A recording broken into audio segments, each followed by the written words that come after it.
സഹോദരങ്ങളെ, ഒരു നോമ്പ് സമയത്ത് എൻ്റെ പരിപാടി ഇതൊക്കെയാണ്. ജോലി ചെയ്ത് അച്ഛൻ തളർന്നിരിക്കുന്ന സമയം, നൈസായിട്ട് മഴയൊക്കെ പെയ്ത് ഈ റോഡൊക്കെ നനഞ്ഞടപ്പോട്ട് നൈസ് തണുപ്പുണ്ട്. ഇനി അടുത്ത് നമ്മൾ റൂമിലോട്ട് പോകണം. റൂം എന്ന് പറയുന്നത് ഇവിടെ തൊട്ടടുത്ത് തന്നെയാണ്, ഒരുപാട് ദൂരമൊന്നുമില്ല. അതുപോലെ തന്നെ നമ്മുടെ നിയമങ്ങൾ വളരെ സ്ട്രിക്റ്റാണ്. സീബ്ര ക്രോസിങ്ങിൽ തന്നെ ക്രോസ് ചെയ്യണം, ഇല്ലയമാരി ഇടിച്ച് തെറിപ്പിച്ചിട്ട് പോകും. അതുപോലെ നൈസ് തണുപ്പൊക്കെ ഉണ്ട്, നമ്മളതൊക്കെ എൻജോയ് ചെയ്ത് ഇങ്ങനെ നടന്ന് പൊയ്ക്കൊണ്ടിരിക്കുകയാണ്. അതങ്ങനെ നമ്മൾ തൊട്ട് സൈഡിൽ കാണുന്നതാണ് പാർക്ക്. ഇവിടെ വൈകുന്നേര സമയങ്ങളിൽ പിള്ളേർ ഫുട്ബോളൊക്കെ കളിക്കുന്ന സ്ഥലമാണ്. അതുപോലെ തന്നെ ആ നേരെ കാണുന്ന സ്കൂളാണ്. ഇപ്പോൾ അവിടെ വെക്കേഷൻ നോമ്പ് സമയം ഇവിടെ അവധിയാണ്. റൂമിലെത്തിയിട്ടുണ്ട്. ഇനി അടുത്ത് അത്യാവശ്യം ഫ്രഷൊക്കെ ആയിട്ട് വരാനുള്ള പരിപാടിയാണ്. ഇത് ഞാൻ കിടക്കുന്ന സ്ഥലമാണ്, വൃത്തിയുള്ള സ്ഥലമാണ്, ഒതുക്കാൻ വേണ്ടി ആക്കിയിട്ടേക്കുവാണ്. ഈ കാര്യങ്ങളൊക്കെ കഴിഞ്ഞാൽ നമ്മൾ ഇനി അത്താഴം കഴിക്കുന്ന സമയമാണ്. അതല്ല, നല്ല ചോറും ബീഫ് കറിയുണ്ട്. ഇൻ്റർനാഷണൽ സർട്ടിഫിക്കറ്റുള്ള ഷെഫാണ് നമുക്കിവിടെ ഉള്ളത്. അതൊക്കെ നമ്മളതൊക്കെ കഴിച്ച് ഇങ്ങനെ ഇരിക്കുകയാണ്. ഇനി അടുത്ത പരിപാടി എന്ന് വെച്ച് കഴിഞ്ഞാൽ പിന്നെയും തിരിച്ച് റൂമിലേക്ക് പോവുക. അടുത്ത ഉറങ്ങുന്ന പരിപാടിയാണ്. ഇനിയിപ്പോൾ വന്ന് നമ്മൾ ജോലി ചെയ്ത് തളർന്നു വന്നിരിക്കുമ്പോഴത്തേക്ക് നേരെ വന്ന് ബെഡിൽ കിടന്നൊക്കെ സുഖമുണ്ട്. അത് പറഞ്ഞറിയിക്കാൻ പറ്റാത്തതാണ്.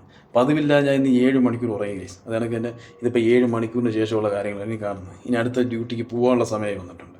നമ്മളെ ഡ്രസ്സ് ഇവിടെ തൊട്ടടുത്തുള്ള ലൗണ്ടറിയിൽ കഴുകാൻ കൊടുത്തിരിക്കുകയാണ്. നമ്മളിനി അത് പോയി എടുക്കണം. ഇതാ ഈ ഇരിക്കുന്നതാണ് എൻ്റെ ഡ്രസ്സ്. ഇനി അതെടുത്തിട്ട് നേരെ തിരിച്ച് റൂമിലോട്ട് പോകുന്ന പരിപാടിയാണ്. നേരെ റൂമിലോട്ട് പോയി അത്യാവശ്യം ഫ്രഷ് ആവുന്ന പരിപാടിയൊക്കെ ഉണ്ട്. ഒന്ന് ഫ്രഷ് ആയതിനു ശേഷം ഈ യൂണിഫോമൊക്കെ ഇട്ട് പിന്നെ നമ്മൾ ഡ്യൂട്ടിക്ക് പോകാൻ പോകണതാണ്.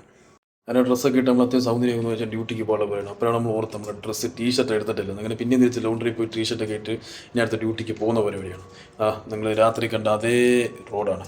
അത്യാവശ്യം വെട്ടമൊക്കെ വെച്ച അടിപൊളിയായിട്ടുണ്ട് കാണാൻ. ഇനി അടുത്തതാ രാത്രി കാണിച്ച അതേ പാർക്കാണ്. അവിടുത്തെ പിള്ളേർ ഫുട്ബോളൊക്കെ കളിക്കുന്നുണ്ട്.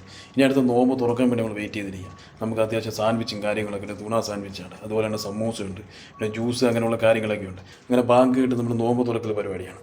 പുറകെ ഓരോരോ സാധനങ്ങളായിട്ടൊക്കെ എല്ലാവരും കഴിച്ചുകൊണ്ടിരിക്കുകയാണ് ഗൈസ്. കാരണം ഞാൻ സമൂസയും സാൻഡ്വിച്ചൊക്കെ കഴിച്ച് അത്യാവശ്യം വയറൊക്കെ അത്യാവശ്യം ലോഡാകും. പിന്നെ ഒരുപാട് കഴിക്കുകയൊന്നുമില്ല, നൈസായിട്ട് എന്തെങ്കിലും കഴിപ്പേ ഉള്ളൂ. അതുപോലെ ഓറഞ്ച് ജ്യൂസ് ഉണ്ട്. അതിന് അത്യാവശ്യം ഓറഞ്ച് ജ്യൂസൊക്കെ എടുത്ത് കുടിക്കുന്നുണ്ട്. നല്ല ജ്യൂസായിരുന്നു, നല്ല അടിപൊളി ജ്യൂസും കാര്യങ്ങളൊക്കെയാണ്. ഇതൊക്കെ കുടിച്ചതിന് ശേഷം നമുക്കിനി എന്തൊക്കെ കുടിച്ചു എന്നുള്ള ചായ കുടിച്ചാൽ നമ്മളെ തലവേദന മാറില്ല.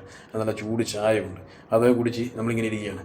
ഇത്രയേ ഉള്ളൂ നമ്മളൊരു പരിപാടി എന്ന് പറയുന്നത്. ഇതൊക്കെ തന്നെയാണ് ഇതിൻ്റെ ഡെയിലി റൊട്ടീൻ. ഇതൊക്കെ തന്നെ നോമ്പ് സമയങ്ങളിൽ ഇതൊക്കെ തന്നെയായിരിക്കും. ഒരു പച്ചയായ മനുഷ്യൻ്റെ ജീവിതമാണ് നമ്മളിതിനകത്ത് കാണിച്ചത്.